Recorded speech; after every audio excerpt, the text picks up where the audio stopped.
देहातों में साल के 6 महीने किसी न किसी उत्सव में ढोल मजीरा बजता रहता है।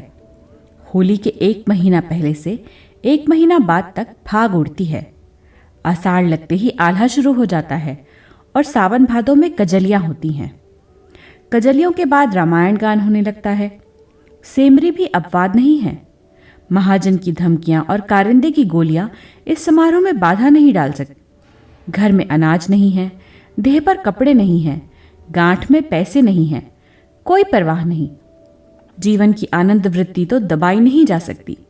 हंसे बिना तो जिया नहीं जा सकता। यूं होली में गाने बजाने का मुख्य स्थान नोखेराम की चौपाल थी। वहीं भंग बनती थी, वहीं रंग उड़ता था, वहीं नाच होता था। इस उत्सव में कारिंदा साहब से 10-5 रुपए खर्च हो जाते थे और किसमें यह सामर्थ्य थी कि अपने द्वार पर जलसा कराता। लेकिन अब के गोबर ने गांव के नवयुवकों को अपने द्वार पर खींच लिया है और नोखेराम की चौपाल खाली पड़ी हुई है। गोबर के द्वार पर भंग घुट रही है, पान के बीड़े लग रहे हैं, रंग घोला जा रहा है, फर्श बिछा हुआ है, गाना हो रहा है और चौपाल में सन्नाटा छाया हुआ है। भंग रखी हुई है, पीसे कौन? ढोल मजीरा सब मौजूद हैं, पर गाए कौन? जिसे देखो गोबर के द्वार की ओर दौड़ा चला जा रहा है। यहाँ भंग में गुलाब जल और केसर और बादाम की बहार है। हाँ हाँ, सेर भर बादाम गोबर खुद लाया। पीते ही चोला तर हो जाता है, आंखें खुल जाती हैं। खमीरा तम्बाकू लाया है, खास बिस्वा की, रंग में भी केवड़ा छोड़ा है। रुपए कमाना भी जानता है और खर्च करना भी जानता है। गाड़ कर रख लो तो कौन देखता है। धन की यही शोभा है। और केवल भंग ही नहीं है, जितने गाने वाले हैं सबका नेवता भी है। और गांव में न नाचने वालों की कमी है, न अभिनय करने वालों की। शोभा ही लंगड़ों की ऐसी नकल करता है कि क्या कोई करेगा। और बोली की नकल करने में तो उसका कोई सानी नहीं है। जिसकी बोली कहो उसकी बोली, आदमी की भी, जानवर की भी। गिरधर नकल करने में बेजोड़ है। वकील की नकल वह करे, पटवारी की नकल वह करे, थानेदार की, चपरासी की, सेठ की, सभी की नकल कर सकता है। हाँ, बेचारे के पास वैसा सामान नहीं है, मगर अब की गोबर ने उसके लिए सभी सामान मंगा दिया है और उसकी नकलें देखने जोग होंगी। यह चर्चा इतनी फैली कि सांझ से ही तमाशा देखने वाले जमा होने लगे।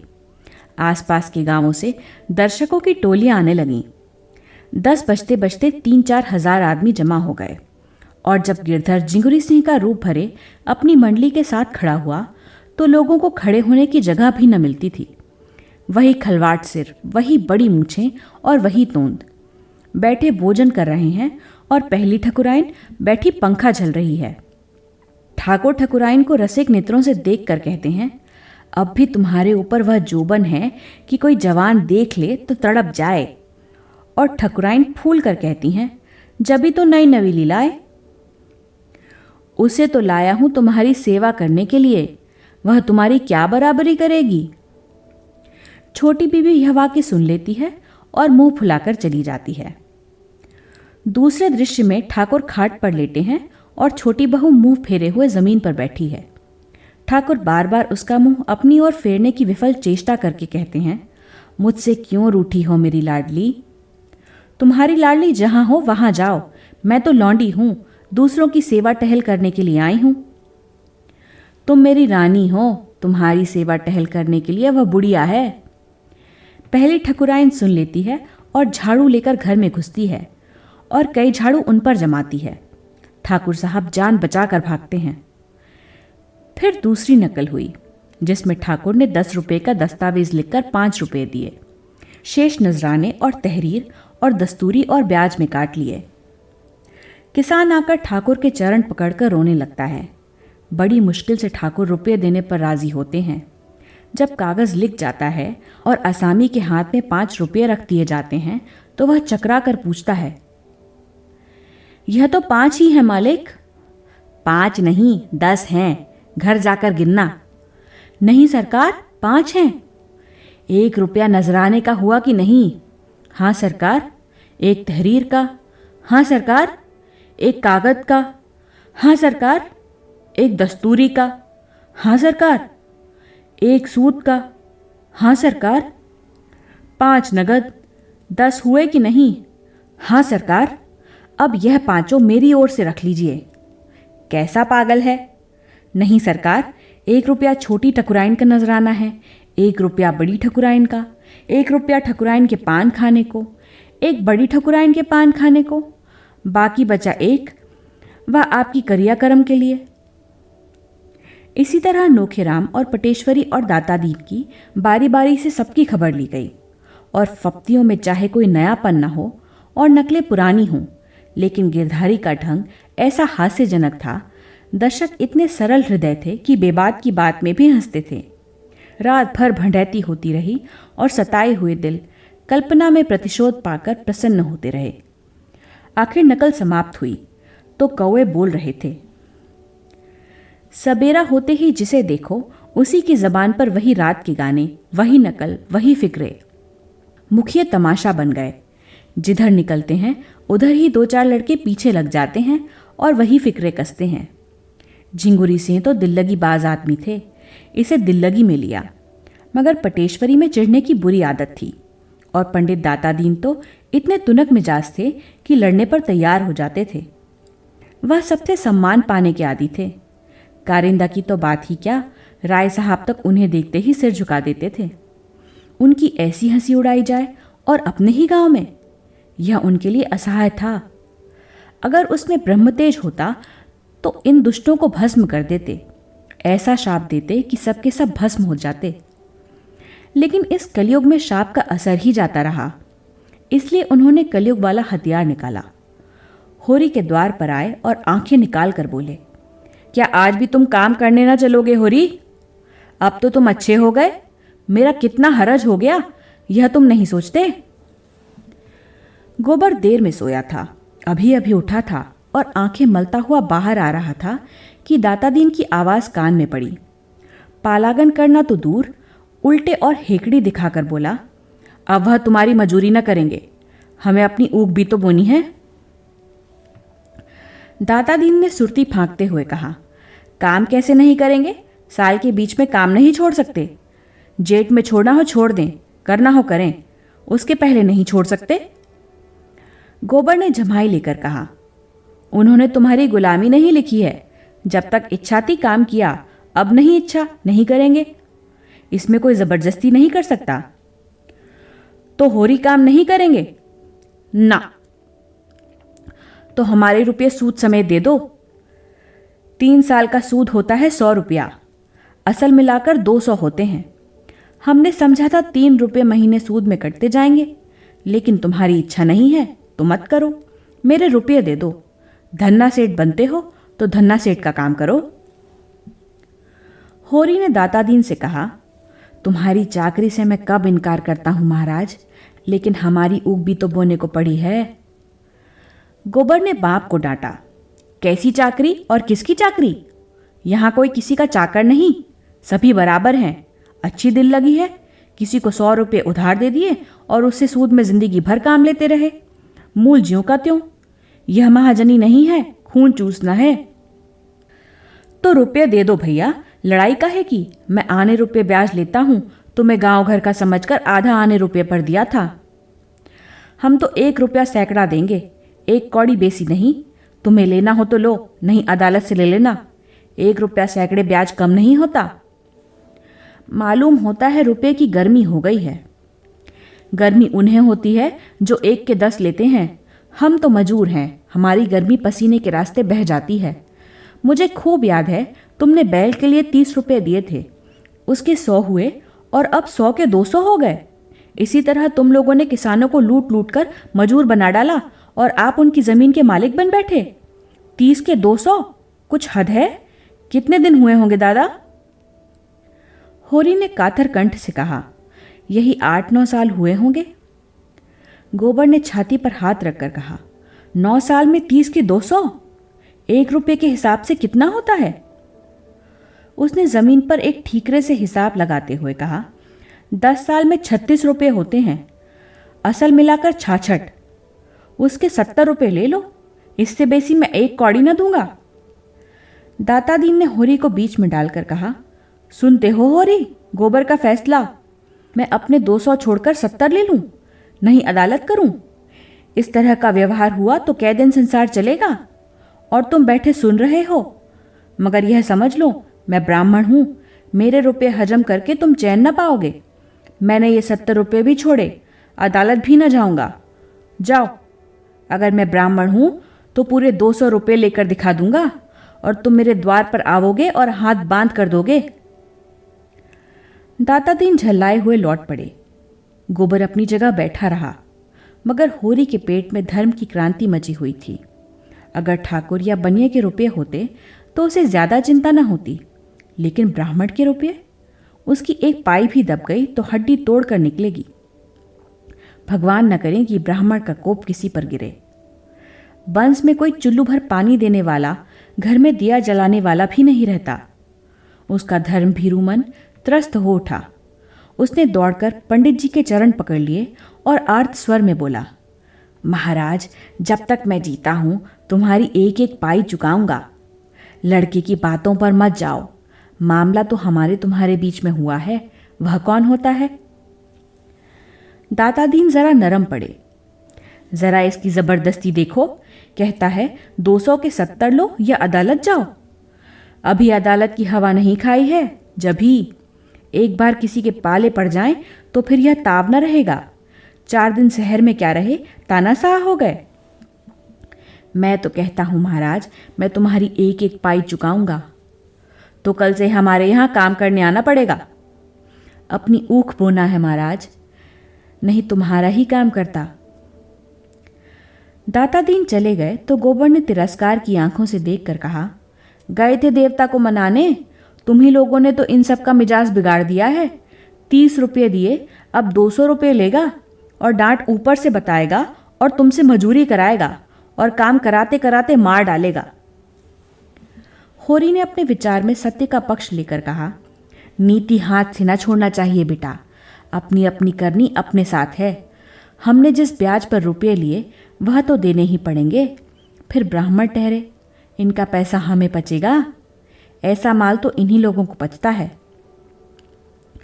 गोबर ने त्योरियां चढ़ाई।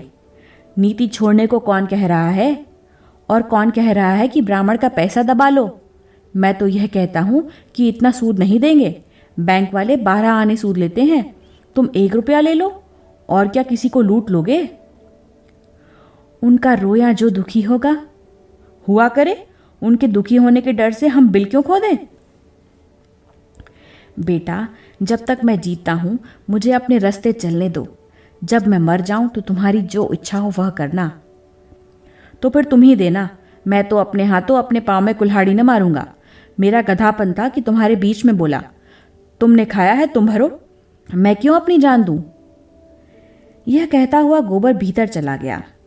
झुनिया ने पूछा, आज सवेरे सवेरे दादा से क्यों उलझ पड़े? गोबर ने सारा वृत्तांत कह सुनाया और अंत में बोला, इनके ऊपर ऋण का बोझ इसी तरह बढ़ता जाएगा। मैं कहाँ तक भरूंगा? उन्होंने कमा कमा कर दूसरों का घर भरा है। मैं क्यों इनकी खोदी हुई खंदक में गिरूं? इन्होंने मुझसे पूछकर कर्ज नहीं लिया, न मेरे लिए लिया। मैं उसका देनदार नहीं हूं। उधर मुखियों में गोबर को नीचा दिखाने के लिए षड्यंत्र रचा जा रहा था। यह लौंडा शिकंजे में न कसा गया तो गांव में उधम मचा देगा। प्यादे से फर्जी हो गया है ना, टेढ़े तो चलेगा ही। जाने कहां से इतना कानून सिखाया है। कहता है रुपये सैकड़े सूद से बेसी ना दूंगा, लेना हो लो नहीं अदालत जाओ। रात इसने सारे गांव के लौंडों को बटोर कर कितना अनर्थ किया। लेकिन मुखियों में भी ईर्ष्या की कमी न थी। सभी अपने बराबर वालों के परिहास पर प्रसन्न थे। पटेश्वरी और नोखेराम में बातें हो रही थीं। पटेश्वरी ने कहा, मगर सबों को घर की रत्ती रत्ती का हाल मालूम है। झिंगुरी सिंह को तो सबों ने ऐसा रंगेदा कि कुछ न पूछो। दोनों ठकुराइनों की बातें सुन सुनकर लोग हंसी के मारे लौट गए।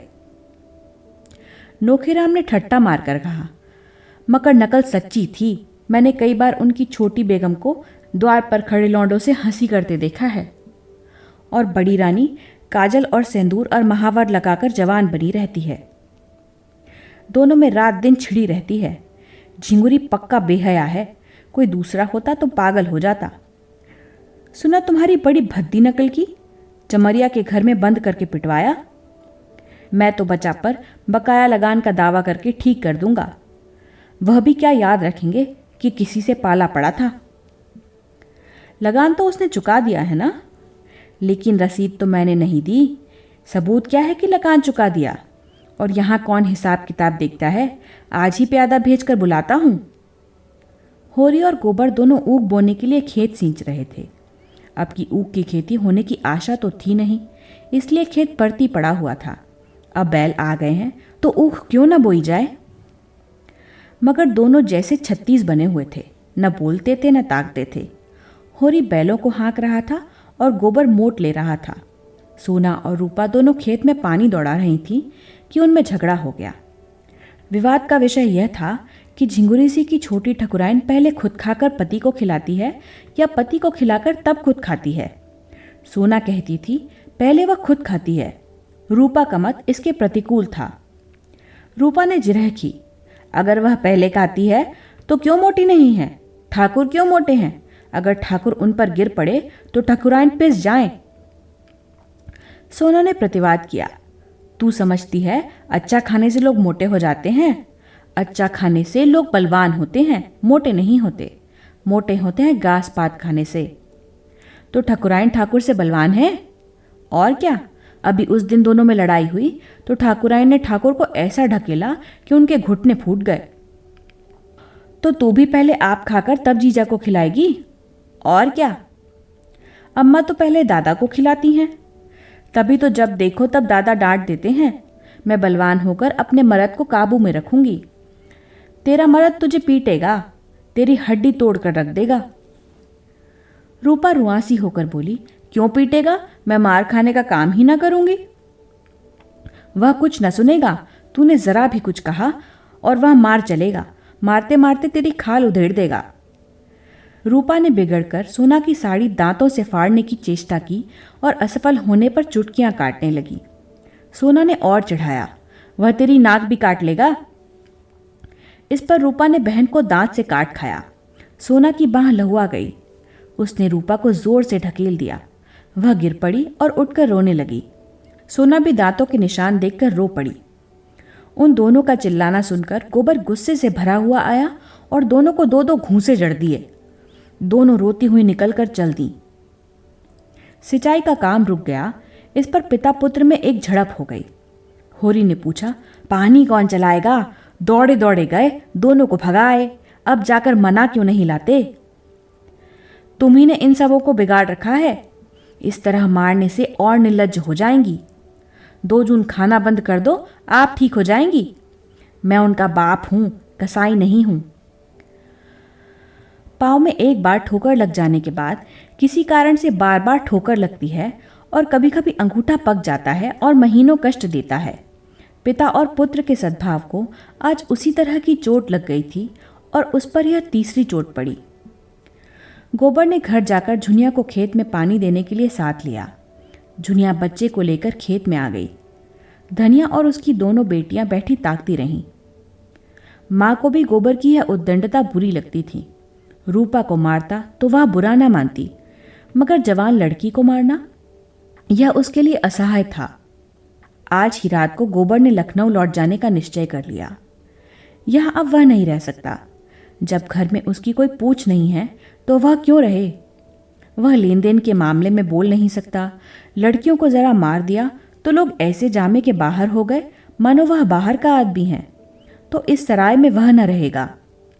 दोनों भोजन करके बाहर आए थे कि नोखेराम के प्यादे ने आकर कहा, चलो कारिदा साहब ने बुलाया है। होरी ने गर्व से कहा, रात को क्यों बुलाते हैं? मैं तो बाकी दे चुका हूं। प्यादा बोला, मुझे तो तुम्हें बुलाने का हुक्म मिला है। जो कुछ अरज करना हो वहीं चलकर करना। होरी की इच्छा न थी मगर जाना पड़ा। गोबर विरक्त सा बैठा रहा। आधा घंटे में होरी लौटा और चिलम भरकर पीने लगा। अब गोबर से न रहा गया। पूछा, किस मतलब से बुलाया था? होरी ने भर्राई हुई आवाज में कहा, मैंने पाई पाई लगान चुका दिया। वह कहते हैं तुम्हारे ऊपर 2 साल का बाकी है। अभी उस दिन मैंने ऊख बेची तो 25 रुपये वहीं उनको दे दिए और आज वह 2 साल का बाकी निकालते हैं। मैंने कह दिया मैं एक ढीला न दूंगा। गोबर ने पूछा, तुम्हारे पास रसीद होगी? रसीद कहाँ देते हैं? तो तुम बिना रसीद लिए रुपए देते ही क्यों हो? मैं क्या जानता था यह लोग बेईमानी करेंगे। यह सब तुम्हारी करनी का फल है। तुमने रात को उनकी हंसी उड़ाई, यह उसी का दंड है। पानी में रहकर मगर से बैर नहीं किया जाता। सूद लगाकर 70 रुपये बाकी निकाल दिए। ये किसके घर से आएंगे? गोबर ने सफाई देते हुए कहा, तुमने रसीद ले ली होती तो मैं लाख उनकी हंसी उड़ाता, तुम्हारा बाल भी बांका न कर सकते। मेरी समझ में नहीं आता कि लेन देन में तुम सावधानी से काम क्यों नहीं लेते। यूँ रसीद नहीं देते तो डाक से रुपया भेजो, यही तो होगा, 1 आध रुपया महसूल पड़ जाएगा। इस तरह की धांधली तो न होगी। तुमने यह आग न लगाई होती तो कुछ न होता। अब तो सभी मुखिया बिगड़े हुए हैं, बेदखली की धमकी दे रहे हैं। देव जाने कैसे बेड़ा पार लगेगा। मैं जाकर उनसे पूछता हूं। तुम जाकर और आग लगा दोगे? अगर आग लगानी पड़ेगी तो आग लगा दूंगा। यह बेदखली करते हैं, करें। मैं उनके हाथ में गंगा जली रखकर अदालत में कसम खिलाऊंगा। तुम दुम दबाकर बैठे रहो, मैं इसके पीछे जान लड़ा दूंगा। मैं किसी का 1 पैसा दबाना नहीं चाहता, न अपना 1 पैसा खोना चाहता हूं। वह उसी वक्त उठा और नौकेराम की चौपाल में जा पहुंचा। देखा तो सभी मुखिया लोगों का कैबिनेट बैठा हुआ है। गोबर को देखकर सब के सब सतर्क हो गए। वातावरण में षड्यंत्र की सी कुंठा भरी हुई थी। गोबर ने उत्तेजित कंठ से पूछा, यह क्या बात है कारिंदा साहब कि आपको दादा ने हाल तक का लगान चुकता कर दिया और आप अभी 2 साल का बाकी निकाल रहे हैं? यह कैसा गोलमाल है? नोखीराम ने मसनद पर लेटकर रोब दिखाते हुए कहा, जब तक हो रही है मैं तुमसे लेन देन की कोई बातचीत नहीं करना चाहता। गोबर ने आहत स्वर में कहा, तो मैं घर में कुछ नहीं हूं? तुम अपने घर में सब कुछ होगे, यहां तुम कुछ नहीं हो। अच्छी बात है, आप बेदखली दायर कीजिए। मैं अदालत में तुमसे गंगाजली उठवा कर रुपये दूंगा। इसी गांव से 100 शहादतें दिलाकर साबित कर दूंगा कि तुम रसीद नहीं देते। सीधे साधे किसान हैं, कुछ बोलते नहीं, तो तुमने समझ लिया कि सब काट के उल्लू हैं। राय साहब वहीं रहते हैं जहां मैं रहता हूं। गांव के सब लोग उन्हें हौवा समझते होंगे, मैं नहीं समझता। रत्ती रत्ती हाल कहूंगा और देखूंगा तुम कैसे मुझसे दोबारा रुपए वसूल कर लेते हो। उसकी वाणी में सत्य का बल था। डरपोक प्राणियों में सत्य भी गूंगा हो जाता है। वही सीमेंट जो ईंट पर चढ़कर पत्थर हो जाता है, मिट्टी पर चढ़ा दिया जाए तो मिट्टी हो जाएगा। गोबर की निर्भीक स्पष्टवादिता ने उस अनीति के बख्तर को बेद डाला, जिससे सज्जित होकर नोकेराम की दुर्बल आत्मा अपने को शक्तिमान समझ रही थी। नोकेराम ने जैसे कुछ याद करने का प्रयास करके कहा, तुम इतना गर्म क्यों हो रहे हो? इसमें गर्म होने की कौन सी बात है? अगर होरी ने रुपए दिए हैं तो कहीं ना कहीं तो टांके गए होंगे। मैं कल कागज़ निकाल कर देखूंगा। अब मुझे कुछ कुछ याद आ रहा है कि शायद होरी ने रुपए दिए थे। तुम निशा खातिर रहो। अगर रुपए यहाँ आ गए हैं तो कहीं जा नहीं सकते। तुम थोड़े से रुपयों के लिए झूठ थोड़े ही बोलोगे, और ना मैं ही इन रुपयों से धनी हो जाऊंगा।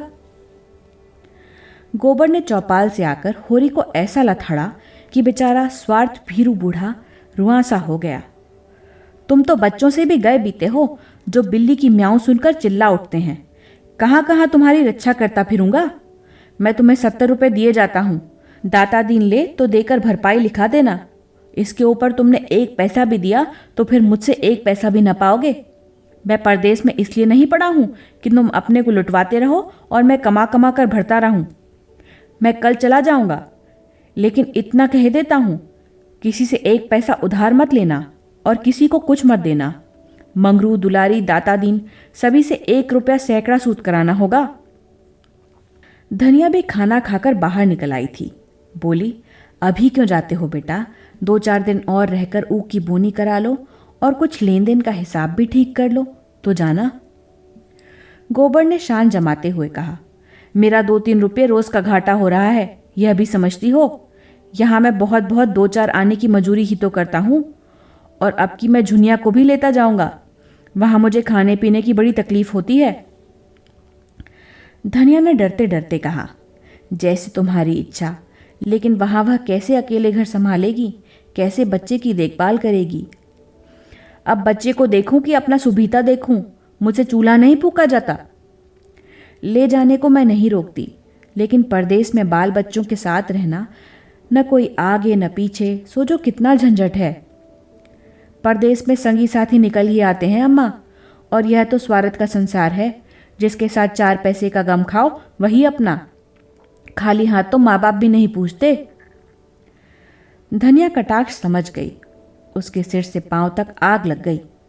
बोली, माँ बाप को भी तुमने उन्हीं पैसे के यारों में समझ लिया? आंखों देख रहा हूं। नहीं देख रहे हो। माँ बाप का मन इतना निठुर नहीं होता। हाँ, लड़के अलबत्ता जहाँ 4 पैसे कमाने लगते हैं कि माँ बाप से आंखें फेर ली। इसी गांव में 1-2 नहीं 10-20 परतोक दे दूं। माँ बाप करज कवाम लेते हैं किसके लिए? लड़के लड़कियों ही के लिए कि अपने भोग विलास के लिए? क्या जाने तुमने किसके लिए करज लिया? मैंने तो 1 पैसा भी नहीं जाना। बिना पाले ही इतने बड़े हो गए। पालने में तुम्हारा क्या लगा? जब तक बच्चा था दूध पिला दिया, फिर लावारिस की तरह छोड़ दिया। जो सबने खाया वही मैंने खाया। मेरे लिए दूध नहीं आता था, मक्खन नहीं बंधा था। और अब तुम भी चाहती हो और दादा भी चाहते हैं कि मैं सारा कर्जा चुकाऊं, लगान दूं, लड़कियों का ब्याह करूं, जैसे मेरी जिंदगी तुम्हारा देना भरने ही के लिए है। मेरे भी तो बाल बच्चे हैं। धनिया सन्नाटे में आ गई। एक क्षण में उसके जीवन का मृदु स्वप्न जैसे टूट गया। अब तक वह मन में प्रसन्न थी कि अब उसका दुख दरिद्र सब दूर हो गया। जब से गोबर घर आया, उसके मुख पर हास की एक छटा खिली रहती थी। उसकी वाणी में मृदुता और व्यवहारों में उदारता आ गई थी। भगवान ने उस पर दया की है तो उसे सिर झुकाकर चलना चाहिए। भीतर की शांति बाहर सौजन्य बन गई थी। ये शब्द तपते हुए बालू की तरह हृदय पर पड़े और चने की भांति सारे अरमान झुलस गए। उसका सारा घमंड चूर चूर हो गया। इतना सुन लेने के बाद अब जीवन में क्या रस रह गया? जिस नौका पर बैठकर इस जीवन सफर को पार करना चाहती थी वह टूट गई थी, तो किस सुख के लिए जिए? लेकिन नहीं, उसका गोबर इतना स्वार्थी नहीं है। उसने कभी माँ की बात का जवाब नहीं दिया, कभी किसी बात के लिए जिद नहीं की। जो कुछ रूखा सूखा मिल गया वही खा लेता था। वही भोला भाला शील स्नेह का पुतला आज क्यों ऐसी दिल तोड़ने वाली बातें कर रहा है? उसकी इच्छा के विरुद्ध तो किसी ने कुछ नहीं कहा। माँ बाप दोनों ही उसका मुंह जोते रहते हैं। उसने खुद ही लेन देन की बात चलाई। नहीं, उससे कौन कहता है कि तू माँ बाप का देना चुका? माँ बाप के लिए यही क्या कम सुख है कि वह इज्जत आबरू के साथ भले मानसों की तरह कमाता खाता है। उससे कुछ हो सके तो माँ बाप की मदद कर दे, नहीं हो सकता तो माँ बाप उसका गला न दबाएंगे। झुनिया को ले जाना चाहता है, खुशी से ले जाए। धनिया ने तो केवल उसकी भलाई के ख्याल से कहा था कि झुनिया को वहां ले जाने से उसे जितना आराम मिलेगा उससे कहीं ज्यादा झंझट बढ़ जाएगा। इसमें ऐसी कौन सी लगने वाली बात थी कि वह इतना बिगड़ उठा? हो न हो यह आग झुनिया की लगाई है। वही बैठे बैठे उसे यह मंत्र पढ़ा रही है। यहाँ शौक श्रृंगार करने को नहीं मिलता, घर का कुछ न कुछ काम भी करना ही पड़ता है। वहाँ रुपये पैसे हाथ में आएंगे, मजे से चिकना खाएगी, चिकना पहनेगी और टांग फैला कर सोएगी। 2 आदमियों की रोटी पकाने में क्या लगता है? वहाँ तो पैसा चाहिए। सुना बाजार में पकी पकाई रोटियां मिल जाती हैं। यह सारा उपद्रव उसी ने खड़ा किया है। शहर में कुछ दिन रह भी चुकी है। वहाँ का दाना पानी मुंह लगा हुआ है। यहाँ कोई पूछता न था। यह भोंदू मिल गया, इसे फांस लिया। जब यहाँ 5 महीने का पेट लेकर आई थी तब कैसी म्याऊं म्याऊं करती थी। तब यहाँ शरण न मिली होती तो आज कहीं भीख मांगती होती। यह उसी नेकी का बदला है। इसी चुड़ैल के पीछे डांट देना पड़ा। बिरादरी में बदनामी हुई, खेती टूट गई, सारी दुर्गत हो गई। और आज यह चुड़ैल जिस पत्तल में खाती है उसी में छेद कर रही है। पैसे देखे तो आंख हो गई। तभी ऐठी ऐठी फिरती है, मिजाज नहीं मिलता। आज लड़का 4 पैसे कमाने लगा है ना। इतने दिनों बात नहीं पूछी तो सास का पांव दबाने के लिए तेल लिए दौड़ती थी। डाइन उसके जीवन की निधि को उसके हाथ से छीन लेना चाहती है। दुखित स्वर में बोली, यह मंत्र तुम्हें कौन दे रहा है बेटा? तुम तो ऐसे न थे। माँ बाप तुम्हारे ही हैं, बहनें तुम्हारी ही हैं, घर तुम्हारा ही है। यहाँ बाहर का कौन है? और हम क्या बहुत दिन बैठे रहेंगे? घर की मर्जाद बनाए रखोगे तो तुम ही को सुख होगा। आदमी घर वालों ही के लिए धन कमाता है कि और किसी के लिए? अपना पेट तो सुअर भी पाल लेता है। मैं न जानती थी जुनिया नागिन बनकर हम ही को डसेगी। गोबर ने तिनक कर कहा, अम्मा, मैं नादान नहीं हूं कि झुनिया मुझे मंत्र पढ़ाएगी। तुम उसे नाहक कोस रही हो। तुम्हारी गिरस्ती का सारा बोझ मैं नहीं उठा सकता। मुझसे जो कुछ हो सकेगा तुम्हारी मदद करूंगा, लेकिन अपने पांवों में बेड़ियां नहीं डाल सकता। झुनिया भी कोठरी से निकलकर बोली, अम्मा, जुलाहे का गुस्सा दाढ़ी पर न उतारो। कोई बच्चा नहीं है कि मैं फोड़ लूंगी। अपना अपना भला बुरा सब समझते हैं। आदमी इसलिए नहीं जन्म लेता कि सारी उम्र तपस्या करता रहे और एक दिन खाली हाथ मर जाए। सब जिंदगी का कुछ सुख चाहते हैं। सबकी लालसा होती है कि हाथ में 4 पैसे हों। धनिया ने दांत पीस कर कहा, अच्छा जुनिया, बहुत ज्ञान न बगार। अब तू भी अपना भला बुरा सोचने जोग हो गई है। जब यहाँ आकर मेरे पैरों पर सिर रख के रो रही थी तब अपना भला बुरा नहीं सूझा था। उस घड़ी हम भी अपना भला बुरा सोचने लगते तो आज तेरा कहीं पता न होता। इसके बाद संग्राम छिड़ गया। ताने महने, गाली गलौज, थुक्का गजीहत, कोई बात न बची। गोबर भी बीच बीच में डंग मारता जाता था। होरी बरौठे में बैठा सब कुछ सुन रहा था। सोना और रूपा आंगन में सिर झुकाए खड़ी थी। दुलारी, पुनिया और कई स्त्रियां बीच बचाव करने आ पहुंची थीं। गर्जन के बीच में कभी कभी बूंदें भी गिर जाती थीं। दोनों ही अपने अपने भाग्य को रो रही थीं। दोनों ही ईश्वर को कोस रही थीं और दोनों अपनी अपनी निर्दोषिता सिद्ध कर रही थीं। जुनिया गड़े मुर्दे उखाड़ रही थी। आज उसे हीरा और शोभा से विशेष सहानुभूति हो गई थी, जिन्हें धनिया ने कहीं का न रखा था। धनिया की आज तक किसी से न पटी थी, तो झुनिया से कैसे पट सकती है? धनिया अपनी सफाई देने की चेष्टा कर रही थी, लेकिन न जाने क्या बात थी कि जनमत झुनिया की ओर था। शायद इसलिए कि झुनिया संयम हाथ से न जाने देती थी और धनिया आपे से बाहर थी। शायद इसलिए भी कि झुनिया अब कमाऊ पुरुष की स्त्री थी और उसे प्रसन्न रखने में ज्यादा मसलहत थी। तब होरी ने आंगन में आकर कहा, मैं तेरे पैरों पड़ता हूं धनिया, चुप रह। मेरे मुंह में कालिक मत लगा। हाँ, अभी मन न भरा हो तो और सुन। धनिया फुकार मारकर उधर दौड़ी। तुम भी मोटी डाल पकड़ने चले? मैं ही दोषी हूं। यह तो मेरे ऊपर फूल बरसा रही है। संग्राम का क्षेत्र बदल गया। जो छोटों के मुंह लगे वह छोटा। धनिया किस तर्क से झुनिया को छोटा मान ले? होरी ने व्यथित कंठ से कहा, अच्छा, वह छोटी नहीं, बड़ी सही। जो आदमी नहीं रहना चाहता क्या उसे बांध कर रखेगी? माँ बाप का धर्म है लड़के को पाल पोस कर बड़ा कर देना। वह हम कर चुके। उनके हाथ पांव हो गए। अब तू क्या चाहती है? वे दाना चारा लाकर खिलाएं? माँ बाप का धर्म 16 आना लड़कों के साथ है। लड़कों का माँ बाप के साथ एक आना भी धर्म नहीं है। जो जाता है उसे असीस देकर विदा कर दे। हमारा भगवान मालिक है। जो कुछ भोगना वादा है भोगेंगे। 40 साल, 47 साल इसी तरह रोते धोते कट गए। 10-5 साल हैं, वह भी यूं ही कट जाएंगे। उधर गोबर जाने की तैयारी कर रहा था। इस घर का पानी भी उसके लिए हराम है। माता होकर जब उसे ऐसी ऐसी बातें कहे तो वह अब उसका मुंह भी न देखेगा। देखते ही देखते उसका बिस्तर बंधा गया। झुनिया ने भी चुंदरी पहन ली। चुन्नू भी टोप और फ्राक पहनकर राजा बन गया। होरी ने आर्द्र कंठ से कहा, बेटा, तुमसे कुछ कहने का मुंह तो नहीं है, लेकिन कलेजा नहीं मानता। क्या जरा जाकर अपनी अभागिनी माता के पांव छू लोगे तो कुछ बुरा होगा?